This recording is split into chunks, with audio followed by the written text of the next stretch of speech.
Hi, everyone. Welcome to You Too, the podcast where we talk honestly about life and those moments that make you say, wait, you too?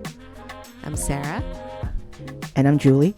We'll share real stories, gentle reminders, and honest conversations to help you feel a little less alone. So this is a part two. Part two. But podcast number 2. Woo! Yeah, we're doing it. We are doing it. Yeah, we know. So we did this before, and we had a little bit of break between our first one. As you can see, we're still wearing our same clothing. Yeah. So just letting you know, this is the same day that we Same day. recorded the first one, and but this is our second time trying doing a podcast recording with each other. And you mentioned earlier, like, yeah, it just feels a lot more natural than last time. It actually sounds like us, Yeah, like how we talk. yeah. Before it felt like therapist Sarah, Pastor Julie. Right. It felt like, oh, okay, what's next? Yeah, so it's more natural. So I like to start off these podcasts maybe with a lighter conversation, because I felt like a lot of things we shared about last session was like 0 to 100. We went yeah. deep, and I'm like, okay, we that's like so that. us, though. That's us. Yeah, we like that. Our INFJ's friends, we love that. But maybe for us who are not like, whoa, that was like that escalated Too quickly. deep, too fast. Then we'll start a little bit lighter with a conversation. So I usually have these conversation cards. I have many of them to kind of start off or break the ice with people. And here's one that I want to ask for each other. What would you do if you never had to worry about money again? Wow. It's pretty much like, if you have a gazillion dollars, what would you do? Yeah. Maybe we could share like at least 2 things. I do enjoy traveling. I really do. And I love when the itinerary is full. No. And my sister is so good at that. Oh. I'm good at following through with whatever is in the plan. Shout out to my sister. I really enjoy that. But I feel like a lot of things that we do cost a lot of money. Oh, yeah. Like any trip that you plan, you're trying to spend as little as possible. But then when you get there, there's just so much to do, so much to buy, so much to eat. And it just racks up, right? So if I don't have to worry about that, I'll be traveling. I'll be eating really yummy food. I'll be not worried about like school and daycare and, tuition and all of that for Abby. I'll probably not live in a huge house or anything like that, but a home that I love, that's decorated how I would want it to be. It was kind of the route that I was going. But if I think of career-wise, I love what I do. I love my clients. I'll probably continue that. And on the side, I'll pick up photography again. All right, you did that. Yeah. That's how Paula and I bonded too, with our cameras. And more specifically, I want to take pictures for people's menus. Take pictures of people's menus? No, take pictures for their menus. Oh, for their menus. Like restaurants. Oh. They have just their, names of the dish and stuff. Gosh. I want to take pictures of the dishes. Oh my God, that'd be so. It's like a physical Yelp Yes. menu. Yes. That's crazy. That's genius. So their menus might become like a book, which is a little too much. It's unrealistic. But hey, money's not a problem. Yeah. And it's nice to see good pictures with the names of a dish. I feel like that's so needed. Pictures for Yeah. dishes, because sometimes I'm just like, they'll say something like, oh, it's like a blackened fish with blah blah blah blah Right. blah, and I'm And like, fermentation. yeah, and I'm just like, I'm like, okay, tell me what it looks like. I Tell feel me like more. the visual Yeah. does matter. Yeah. And how people will say, because if it's just like that and it's chicken fingers, like, Right. okay, that one's, I know what that looks like.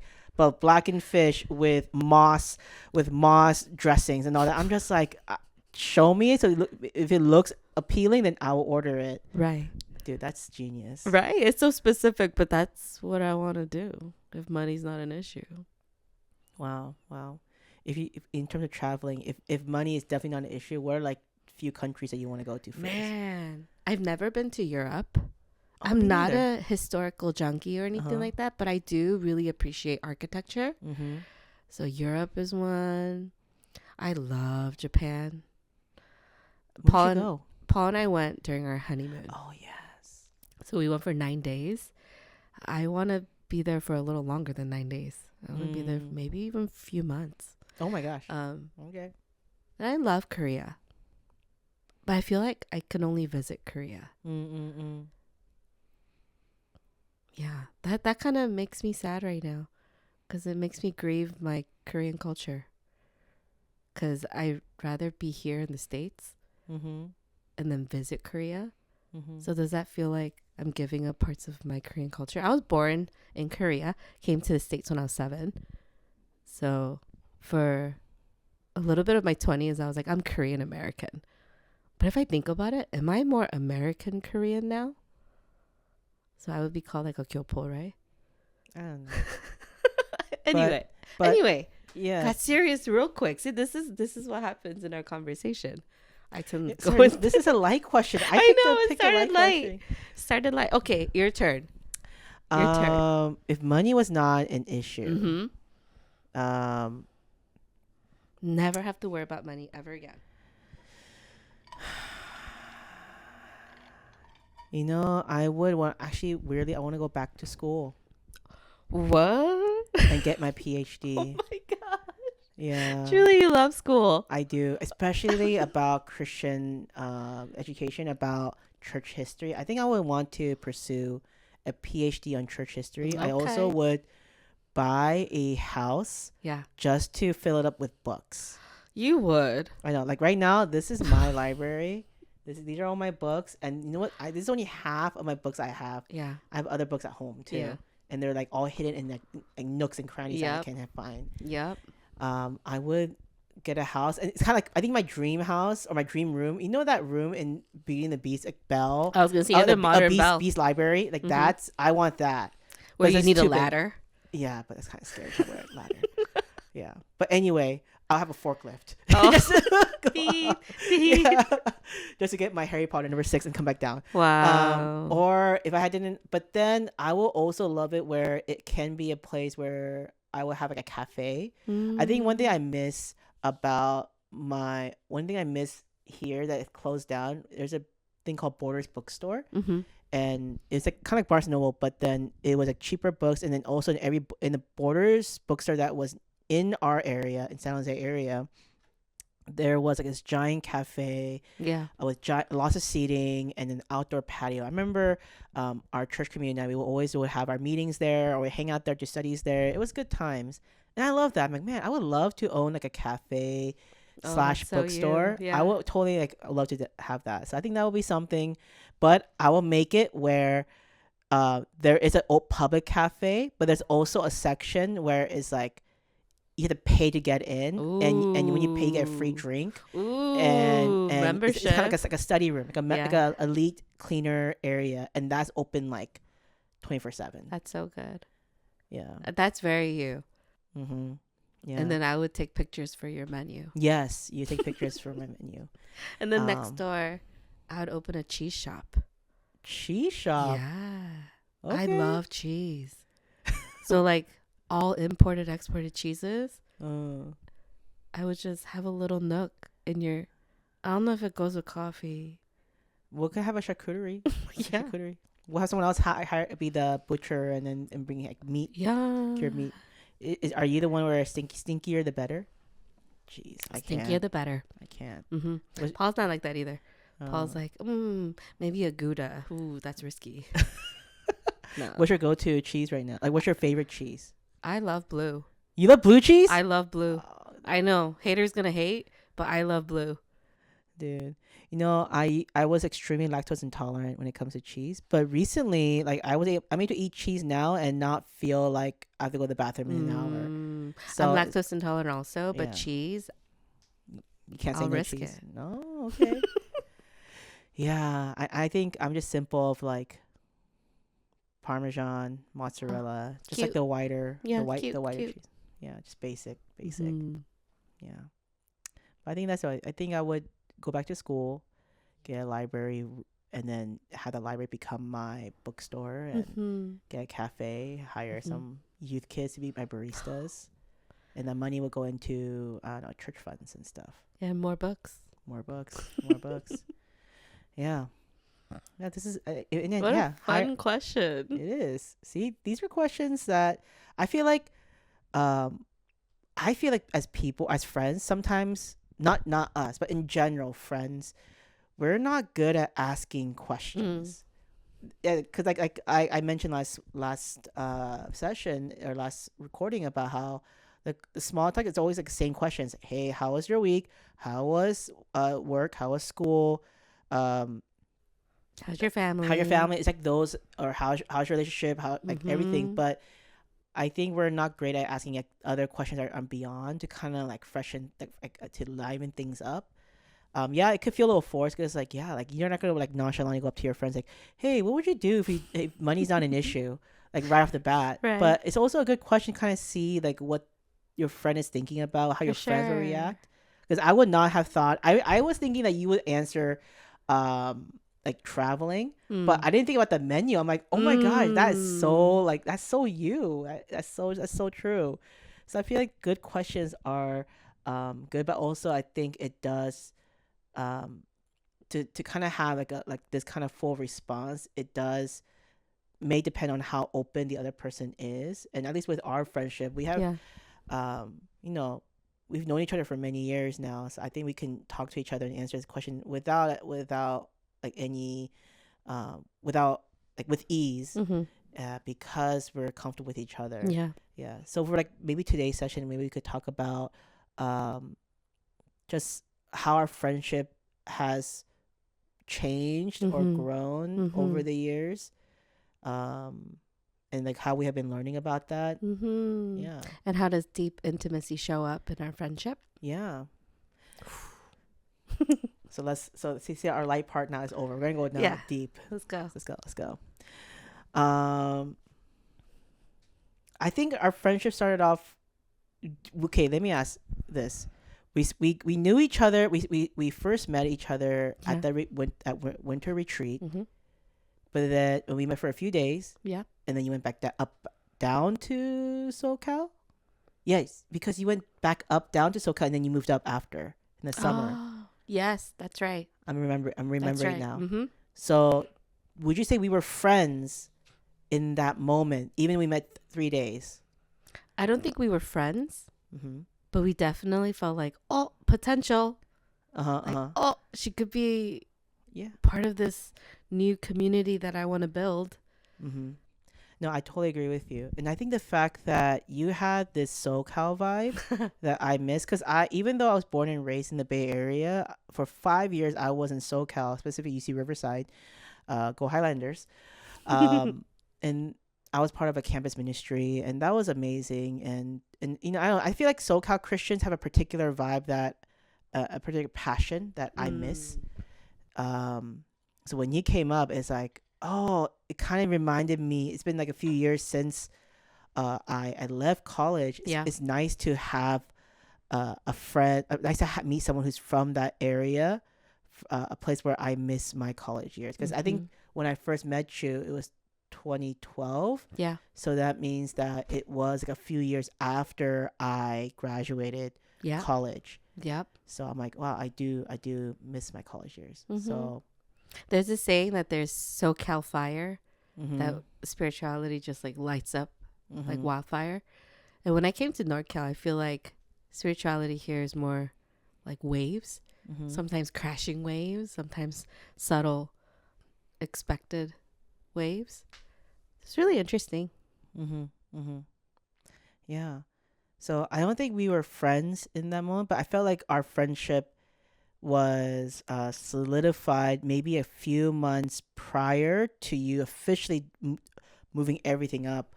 Yeah. Because I remember we were eating at a restaurant with a couple of sisters, and it was just like you came up to visit again. It's Yeah. like, okay, Was it Pluto's? it was Pluto's. And then and then we were all start sharing our life stories, and I'm Yeah. just like, I'm like, I'm just eating my steak salad. I was like, oh, we're talking about real. Okay, I'll put my fork down. Testimonies, Yeah, everybody. testimonies. And then you started sharing yours, and I'm like, oh, she wants to get real with us. She's being real. And then we all said, hey, let's be friends. Like we pretty much like DTR'd Yep. that day, Yep, a few months, that's and then I think that also like really encouraged you to really consider moving up. Yes. and that brought you to NorCal. For sure. Yeah, and I say that's like probably the start of our friendship. I think. I agree. Because like that was the day that I made the decision. I remember that day. I was like, okay, there is a community up here for me. Yes. And God, you are going to provide for me. That was like a stamp that gave me the courage to move up. There are a lot of other instances and reasons of why I chose to move up here, but you're definitely one of those reasons. Yeah. So, sorry, I'm not good. Awkward. I'm not good with nice words towards me. I'm working on it. I gotten better. She's gotten a lot better, guys. Yeah. I think it'd be good for you to start off this where, like, how would you describe our friendship in the very beginning when we started to get to know each other? I think so. It's like 2013. Wait, when did you officially move up here? Was it 2013, 2014? Yeah, 2013, I think. Okay, so it's like a year after. So, how do I describe our friendship in the beginning? We did see each other a lot. We did see each other a lot. We went to IKEA a lot. A lot. We spent a lot of free moments together. The beginning of our friendship was an answered prayer. Because there were so many uncertain things in my life and so many moving pieces that I asked God for stillness. And that's what I got in our friendship. There are moments that Julie would just pick me up and take me to the woods. And those are one of the first times that I fell in love with NorCal because I love trees. Okay, in context, like I need to interject. I took her to the woods because I wanted to go see the redwood trees. Yeah, redwood trees. Yeah. Not just like creepy forest. Yeah, not creepy forest. Just like it's nice, the grove, redwood grove. Yes. When you said it, I'm just like, wait, that's a weird soundbite. It's gonna be like, oh, Pastor Julie, take people to the woods. No, I have an affinity to like trees, and that's one of the things I tell Paul all the time. That NorCal trees are so much more beautiful, and grander and bigger and greener. So knowing that, she would just pick me up, take me, even like Santa Cruz Waters, and go on these drives where I had moments of stillness. Moments of stillness in the midst of a lot of uncertainty and a lot of fear. I was scared. Like, what am I doing? Is what I'm doing where I'm supposed to be? What I'm supposed to be? Where am I supposed to be? A lot of uncertainty was going on at that time. Even thinking, is Paul someone I'm supposed to marry? Like, yes, I want to marry him, but God, is it according to your will for me? A lot of uncertainty. So in those quiet moments that Julie would take me to nature, I commune with God. And then we have these quiet, intentional, deep conversations where she would really challenge me with things like, where's God in all of this? And like, what's on your mind? What's on your heart? And like, do you want to talk about it? And there's so many open invitations that Julie gave me that made such an impact in how I communicate with friends. How deep am I willing to go? Like, she helped me unlock a lot of that. Yeah. Oh, I'm grateful. Take it in. I'm grateful that God used me to encourage you and to practice stillness, because I remember like that year, that first year you moved up, the first few months that you moved up, I'm like, wow, this is a lot. Like for you to just move up and do it, all that. So I'm like, I can imagine how overwhelming it must be. Yeah. To just, be stripped from all your be stripped away from all your comfort zone and community and up and down in SoCal and be up here. At the time, Paul was working and busy doing other things, so it's not. I know that I was thinking like, oh, I wonder what Sarah's doing, because she doesn't really she doesn't have like everyone else is like working. Yeah. Thankfully, with my job, I'm pretty flexible with my daytime and Yeah. everything. So I was looking for a job. I was waiting for school Mhm. to start. Yeah. So I was in this waiting period. Yeah, so it's a lot, just a lot of uncertainties. And then I was thinking, like, what would I want to, like, what would I do if I'm feeling that all that uncertainty? Like, well, I would want to just take a breather somewhere. And then that's where I'm like, yeah. And I think in that season, how I describe our friendship at that moment was, it definitely answered prayer as well, because I think I was looking for some friends that could do life with me Yeah. in a season where a lot of my friends, they had like work and their lives were moving forward. But to have a friend whose schedules might be similar to mine, because at that moment you're a lot more free. So I'm like, oh, this person I can just do life with and run errands with. Yeah. Go to Carmel, or go to the woods to look at the trees. It was nice. I will say though, I think I will also describe our friendship in a way that reflects all the friendship I had at that moment, where I actually struggled a lot with intimacy with friendships, because of like past hurts and all these things. And I also grew up thinking that for me to be liked by my friends, I have to be useful. I have to be like always on. I have to always give. I don't deserve to be received. Like that was really a big part. So yes, I was doing all these things because I was being considered of like where you're at, and we wanted to make you feel welcome in this space of like where, especially as you're dealing with uncertainties. But I was also functioning in a way where like if I don't do this, I'm gonna lose a potential friend. So my people pleasing side was like high. Like I struggle with that, and even struggle with it today too. But I've gotten a lot better of putting people like first before my well being and my in my own life. So people will say, "Oh, I'm a great friend because I do all these things," but at the same time, especially my early 20s when we met, it was also coming from a place of fear, coming from a place of insecurities. So I think when we started off in our friendship, it was in a season where I was dealing with that. And sadly, I thought this is the only way I could function as a friend. But I remember that as years went on and as we got closer, you and like naturally were challenging me to see that I could do friendship differently. They could just be.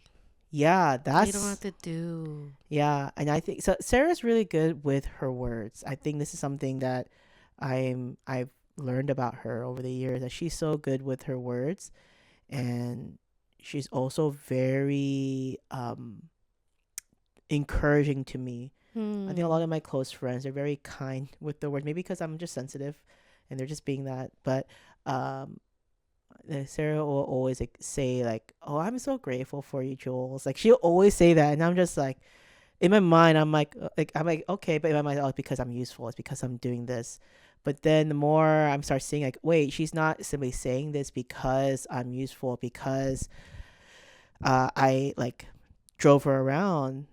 I'm like, oh, I think I'm starting to think I think she actually likes being with me just for me. And that's was like almost unheard, like foreign for me. Yeah, even in the things that I've expressed today about our friendship, it was in your being more than your doing that helped me and helped me trust one step closer towards you. Yeah. Do you feel like those kind of friendships exist though?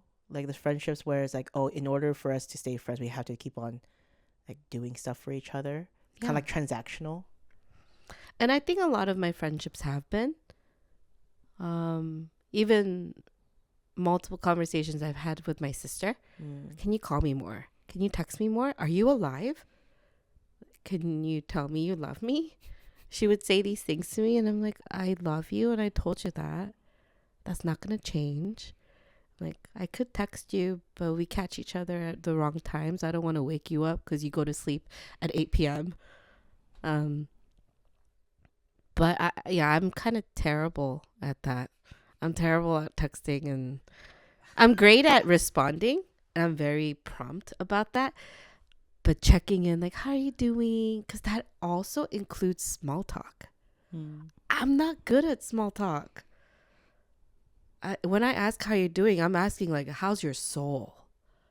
You know, like, those are the questions that I'm used to asking. So, yes, I need to work on that. And I've had multiple conversations with multiple people who've had that conversation with me. Like, hey, check in sometimes. Hey, call me sometimes. Like, hey, can you initiate sometimes? And like, I'm trying, but I also know that's a weak point that I could do better in. Mm-mm. Yeah. I did appreciate that about our friendship, is that you have this foundational understanding that we can pick up where we leave off every time we do meet. But I know there were periods that you had a hard time too, of like initiating and pursuing me, because I'm so like off into my own world. Yeah, I think like how when people ask for things from each other, like from each other as friends or as siblings or whatnot, it could seem transactional. If we see it in that way, Right. I feel like, but I also feel like it's one thing if it's transaction, but it's another thing if it's like, hey, this is how I function, this is how I work, Right. and this is my weak point. Is it possible we can meet halfway, or just remind me of it? And that's the same argument they have too. Mm-hmm. To be checked in on, to be pursued, like that's also how they function. So I have to be understanding of that. Yeah, I feel like it also depends. Like, I feel like there's certain people where even though the request that they ask might be too much, and it doesn't meet the. I feel like with friendships, it's very important that the expectation of each other is mutually agreed upon, because if one friend was not expected to be the one to initiate all the time, let's say this person keeps initiating, but then never said, okay, I want you to initiate, but they're like, I can't do that. It's like, well, like what, and this is like a deal breaker, then it's like, it's gonna be hard for the friendship to continue.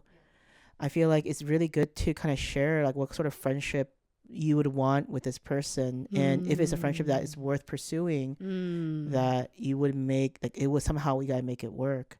Like, I know, especially with our friendship, I know that you're not the initiating type. Yeah.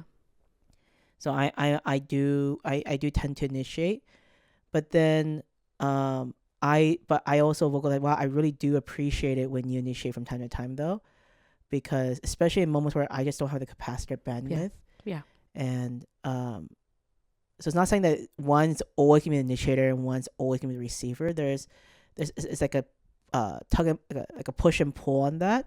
But I feel like one friend always ends up being the primary one, and the other one's like what will come up when it happens. Yeah.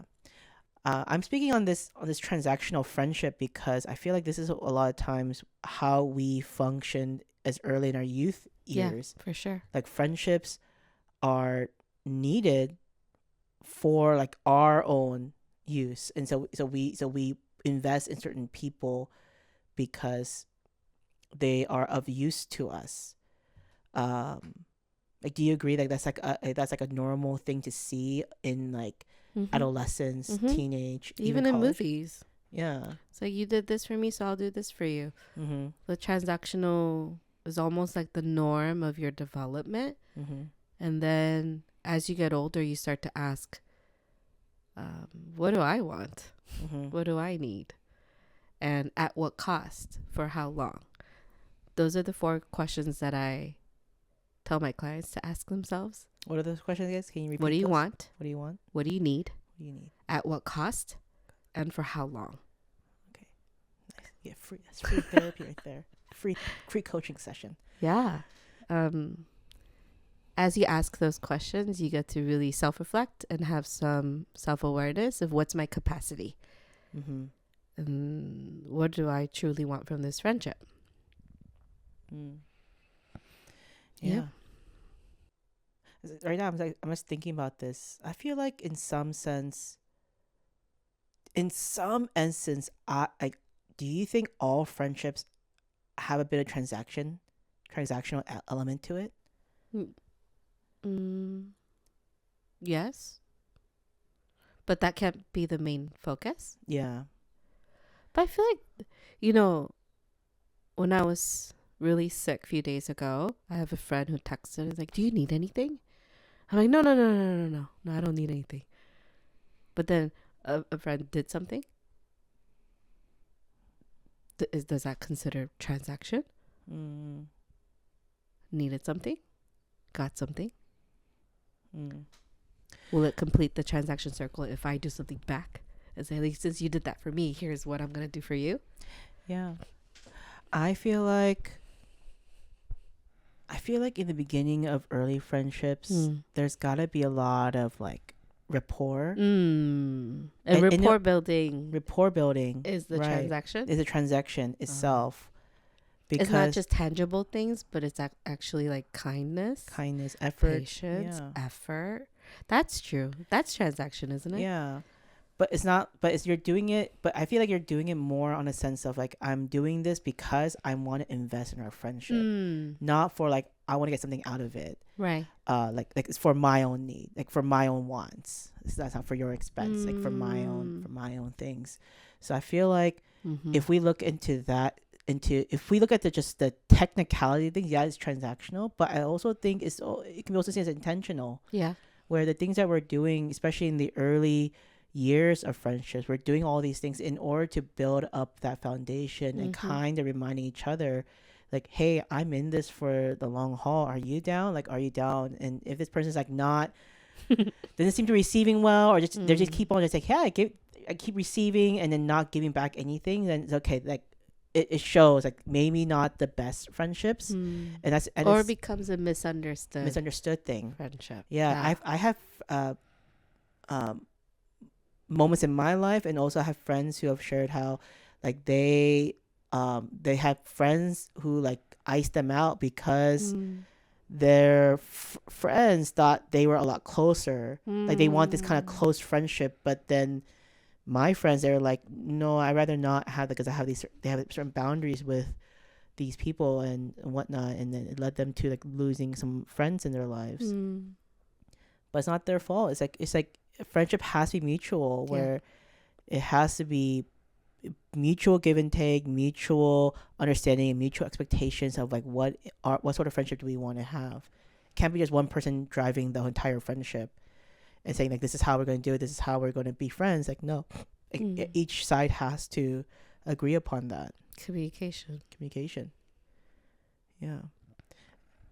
So I think in our early 20s, when we first met and as we formed our friendship, I feel like it was a lot of give and take, in the sense of like us trying to just remind each other that, hey, we're in this for the long haul. Yeah. Like be my friend. Yeah. Be my friend. Will you be my friend? Yeah, will you be my friend?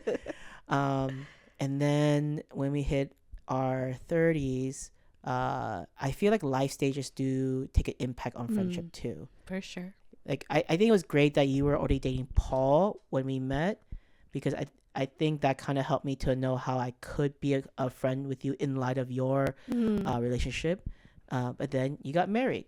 Do you feel like our friendship changed when in that life stage? Like, or what are some turning points do you think our friendships have gone through? I think the first shift was when we stopped going to the same church. Oh, yeah. Right? Because I would, no matter what, see you every Sunday, at least. And then once or twice throughout the week, sometimes like 5 times a week. We went from like almost every day to like every other day to at one point just seeing each other on Sunday. But that was still a point of reference. We're like, oh, hey, good to see you. Let's hang out sometime, kind of thing. And then once I got married, we continued to serve in different capacities. So our needs shifted, and then your role also shifted. It's like busier and busier, and like your investment towards your kids became more and more. Yeah.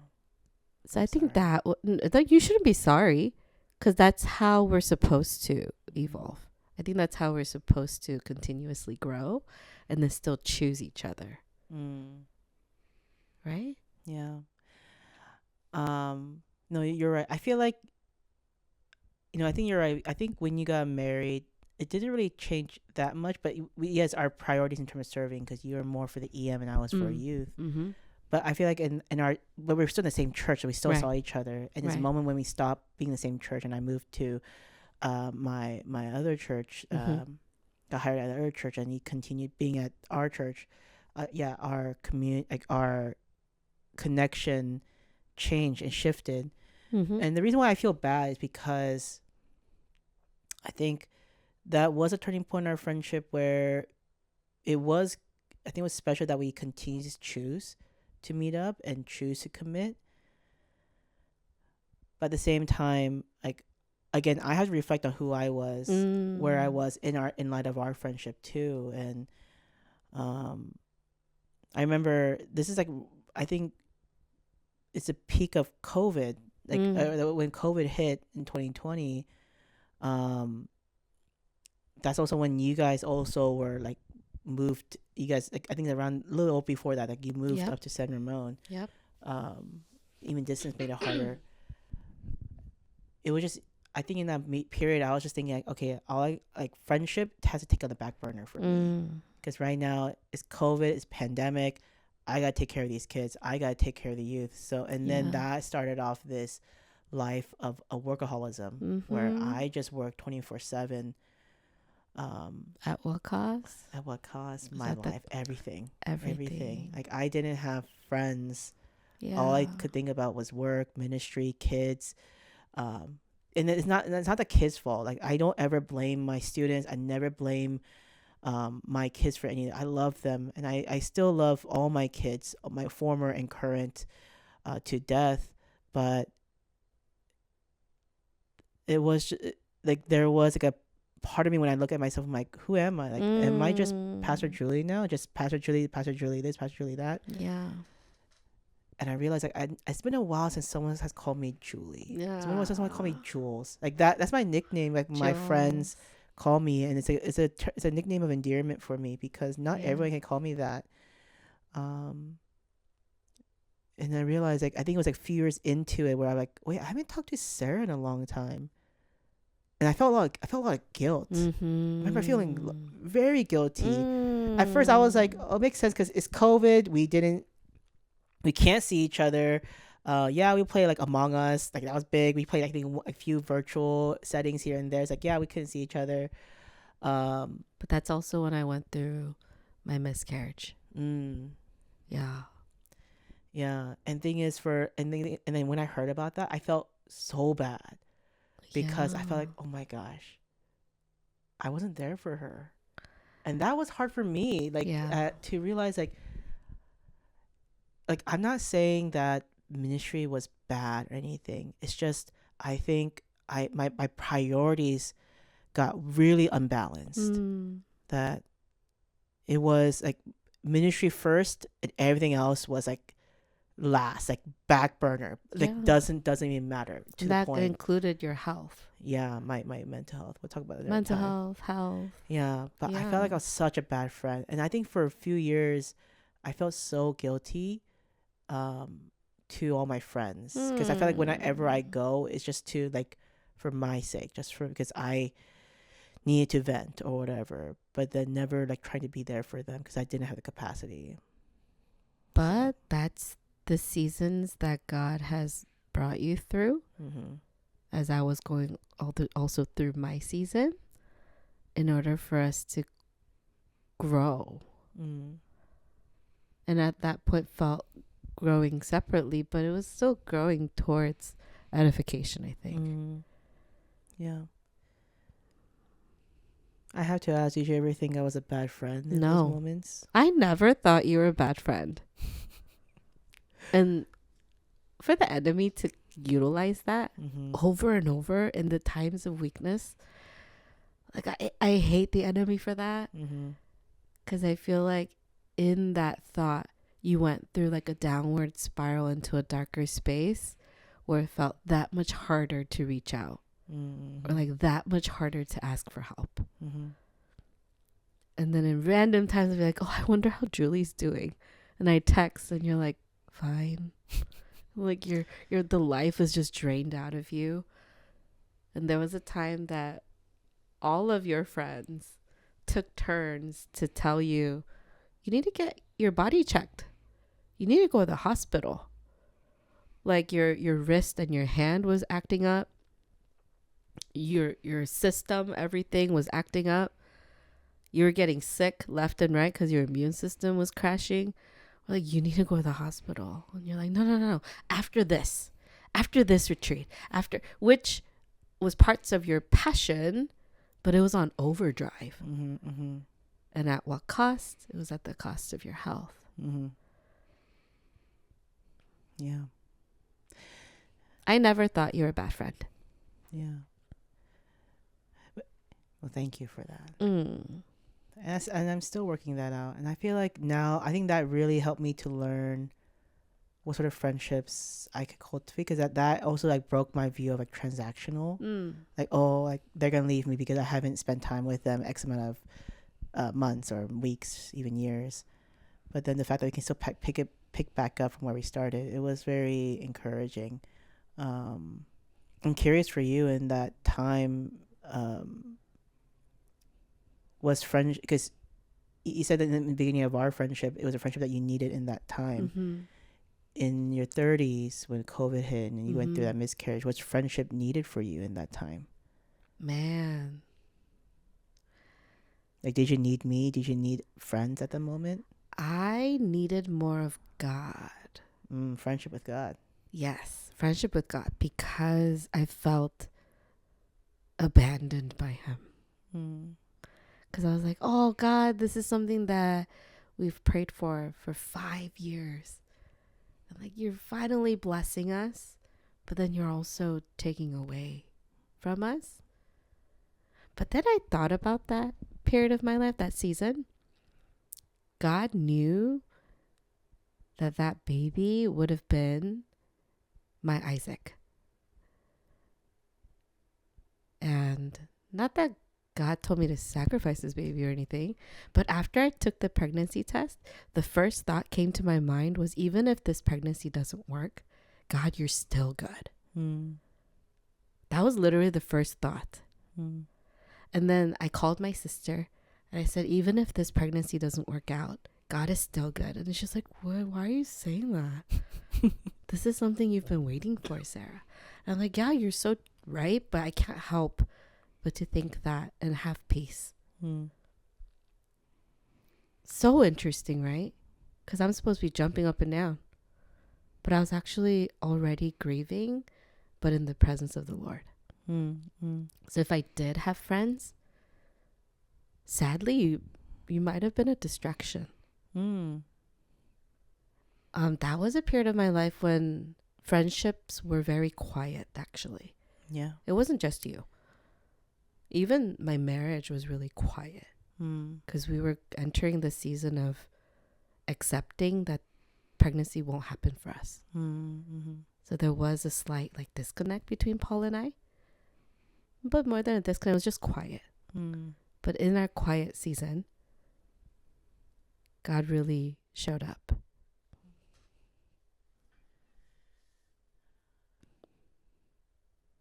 You know, I love that you shared that, because it shows that there's a season when I think we need friends in general, relationship in general. But there are seasons where sometimes we just need God, and everything else needs to stay like you said, stay quiet for a bit. I think that's a really good. That's a big challenge for people, especially if they rely on people a lot, rely on others a lot, but not rely on God as much, right? Like when everyone else becomes silent, like who else can we turn to? We have a choice. We can either spiral out, Yeah. or and just go through our own thoughts and our darkened thoughts, or we can go to God who is speaking. And you need stillness Mm-hmm. to listen. Yeah. And I think this is a good learning experience for those who feel like, oh, to be a good friend, you have to always like be there for them. I like that phrase. I always be there for you. I always be there for you. Which is a great sentiment. Even I feel that for you and for my friends, right now. But at the same time, I think it's also understanding that when you say that, it's a phrase, it's a statement to say that I always be there for you in the way that God wants you to be there for them, right? Like how God wants me to be there for them. Yeah. Ultimately, the one who should be there at all times, the one that I want my friends to lean on the most is God Himself. Like I have my own lane, I have my own part in this, but if it requires me to stay still and be silent so that my friend can be still and know God, then so be it. So I feel like friendship, especially a godly friendship, it requires obedience in God on both ends. And I'm really encouraged to hear this because, like, even though I felt like I was a bad friend, I wasn't there. God was being a good friend to you, and God was working in you, and God was there for you, and He's so much better choice than better person to have in that moment than what I could have been. Yeah. So I feel there's a reason. It's kind of like that phrase, like there's a reason for every season. And I think even in my moments when the friendships, I chose to quiet down and shut out. In those moments, I even experience a greater presence of God in that moment, and helped me to shape my friendship relationship with Him, and that translated to how I see my friends today. Still working on that. Yeah. During that period, it was really interesting how God kind of filtered people for me, because there were people checking in saying, oh, were you working too much? Or like, were you taking care of yourself? Were you sleeping? And I'm already in my guilt of, oh no, I couldn't do this. So for them to say those things, it was like, oh, that's not safe. You're no longer a safe person for me, because you're blaming me and not seeing me. And then there were also people who just, you don't have to come out, but I left a meal at your door.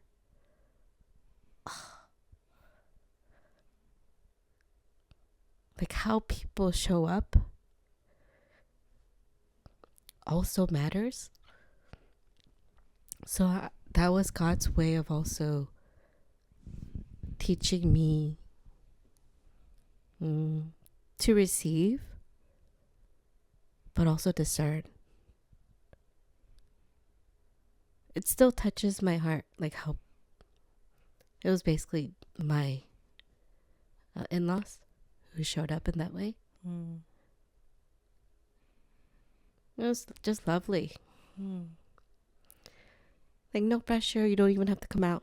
Left the meal. You know, that was so great.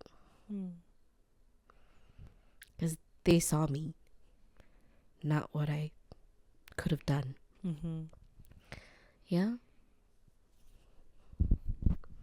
There will be these moments where we're gonna cry. I think that's part of the process of sharing real stories here.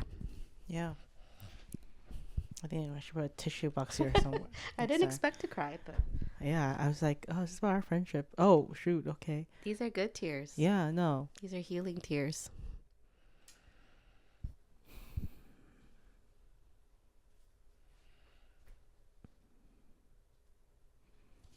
We could probably cut this. Or it could be part of that. I don't mind. I'm one of the only professions that's going to tell you to cry more. If you think about it, like what other profession's going to tell you, you need to cry? Yeah. See, these are the types of vulnerability. These are the moments that I often don't show because I'm usually sitting on the other side. Mm-hmm. So, Hey, I'm on the other side with you here. yeah. Yeah. No, thank you for sharing.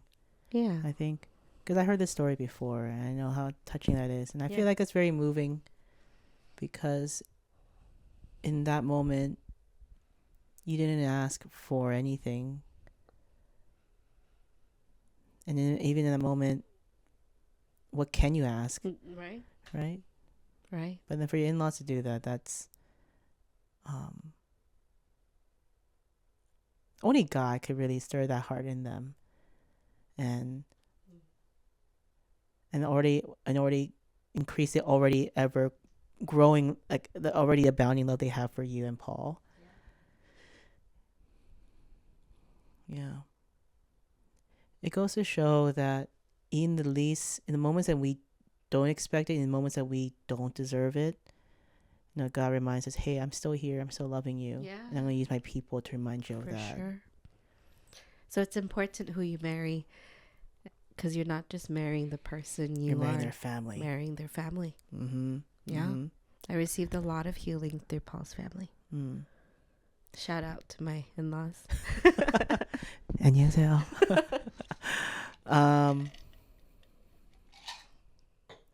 Yeah, I feel like in our friendship there was a moment of season of silence for both of us. Yeah. But that silence wasn't for us to like turn our backs from each other. It's more like we're turning to God in our own respective ways. Yeah. And working things out. Yeah, like you were working out your miscarriage and all, and the loss and all that, and I was working out like this side of me that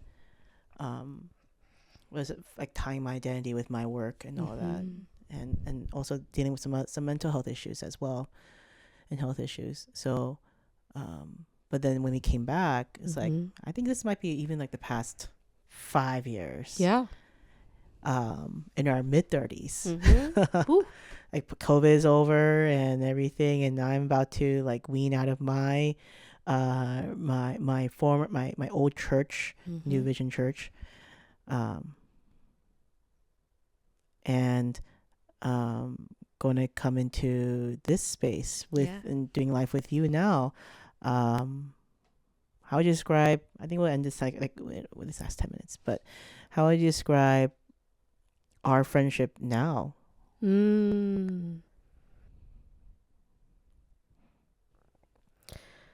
Refined. Here comes a golden nugget, guys. In the process of refining precious metals, it goes through extreme heat, right? And melts.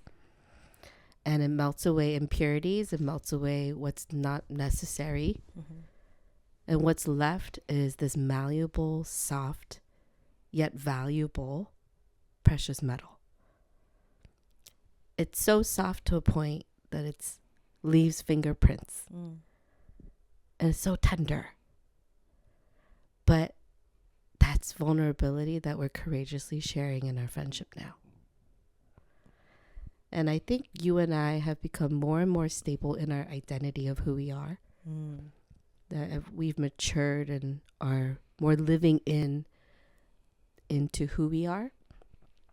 So we're going to be sharing that with each other through conversation, through our friendship, in our most vulnerable, authentic self, in our refined, precious metal moments. That's how I see us now. Yeah. Definitely, I agree with you. I think the fact that where we are now, I think what we have gone through that season with God, and now where we are, that really translated into our friendship. I feel like just knowing who you are now, and also I feel like at this age, in like I'm approaching 40 this year, and you're in your late 30s, that we're at the age where it's like I'm a little tired of trying to make new friendships. Yeah, I'm tired. I don't want. It's too much work. In the beginning, it took a lot of work. Maybe we'll talk about that of like how not just like how friendship changed over the years, but how friendship with us, but also how friendship in general changes over everyone's lifespan. But Mm-hmm. at least with me, I'm like I'm like now more than like I'm probably like midway point of my life, or even more than that. More than I want to like really like invest in the friendships that I have and make, because they have refined to be gold, right? The ones I have left now are the ones that have remained with me, and by the grace of God has stayed with me, um and most a different person than where we met 14 years ago, right? There's a core part of me that's still the same. There's a core part of you is still the same I see from 14 years ago, but there's also parts of you that is still like I'm exploring, getting to know, and I want to know my friends in that way. I also know you. So it's a little bit more easier now, where and that's why I feel like small talks are harder, because like what small talks do I need to share with Sarah? Like how's the weather, Sarah? Yeah. That's like I just want I don't got time for that. I want Right. like I want to make the most of my time with you, and so I think how I go about my friendship is more of like this is who I am, and this is who Sarah is, but also Yeah. the parts of her that I still want to like talk about, and Yeah. so parts of me that I'm also kind of like relearning too, and I want to share that with Sarah. So it's very easier, definitely a lot more stable. um I don't feel like guilty anymore in that sense. But it's more of like, all right, this is a lifelong friendship, and God willing, if we continue this, then gonna make the most of it. Yeah. So for me, this is what adult friendship is like now, where it's like not so much fluff.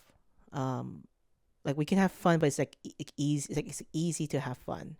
It's like our own fun. It may not be fun for other people, but I don't care. This is our own fun. And even talking about like things that are happening in our lives, and even the fact that I'm excited for our friendship right now, because we're now at the same church. Like it's only been a month for me to move to this church, and it's been a while since I actually had a friend in a church that doesn't call me Pastor Julie first. Right. So My jewels. so I'm excited to see how our friendship is going to evolve and mature, especially because from the very beginning it has been orchestrated, sustained by God Himself, and I'm looking forward to that. Yeah. What's funny is my daughter, Abby, every Sunday when we park, she says, I'm going to go see Jules. And I always have to correct her. It's Pastor Julie to you. It's Jules to me. She doesn't really get that. But when she sees Julie, she like runs over, gives her a really big hug. And there's not a lot of people she does that to. But Good. she's excited to see you. Oh, thank God. No, it melts my heart every time Abby comes up to me. Yeah. So, yeah, I'm thankful for this friendship. There's more to share about our friendship, but due to time, I just want to just end it here. And we'll probably talk more of different aspects of our friendship, but also different aspects of adult friendship. I think something that I could take away from our conversation, maybe we can close with some takeaways, or takeaways is just the friendship doesn't always have to be like a healthy friendship doesn't have to be like always on all the time, where like we always have to be there for each other. It has to be like, I think when God leads it, there are times where we're on, but there's times when we're silent with each other, and that doesn't mean that we're less of a friend. That it's that we're just trusting in how God is working in the process of refining the friendship too, because it's not just a friendship that's growing, but we're also growing. Yeah, as individuals. Yeah, so for sure. That's something that I'm like encouraged and reminded of. Less in your doing, more in your being. Yes, still working on that. How about you, Sarah? That refinement piece is really important in allowing yourself to focus on your relationship with God in the midst of focusing on relationships that He has blessed you with. And know that it's okay for you to be in your seasons. But once again, echoing from like the first episode, it's your choice to choose who you'd like to invite into your space. Mm-hmm. And I choose you. Thank you. And I choose you. Thank you for being in my space and being willing to. Yeah. Hopefully you guys enjoy this and look forward to the next episode. We're still figuring these things out, and in terms of even the audio, I don't know how the audio is going to sound after this and how the recording is going to look after this, but we're still working on it. We thank you for your understanding and patience. Send us feedback, send us like things that you would love for us to talk about. You can even think about like, you want to learn about dating advice, dude. This sister, I get a lot of dating advice. Even though I don't date, all that advice I just give it to other people, and I'm like, here, this is what I learned from this is what I learned from Sarah. This is it. Yeah. But if you want to learn from other things from us, from like casual things to even maybe questions to help us to think about, because these are things that I found in cards. Other like icebreaker questions, send it over. Love to hear it, and put it in the comments. Like and subscribe. Yeah, like and subscribe. Follow our Instagram. And if you're watching this, you're watching from our YouTube. So look forward to that. But thank you, and thank you for being next time. Till next time, and thank you for being my friend. Thanks for being my friend.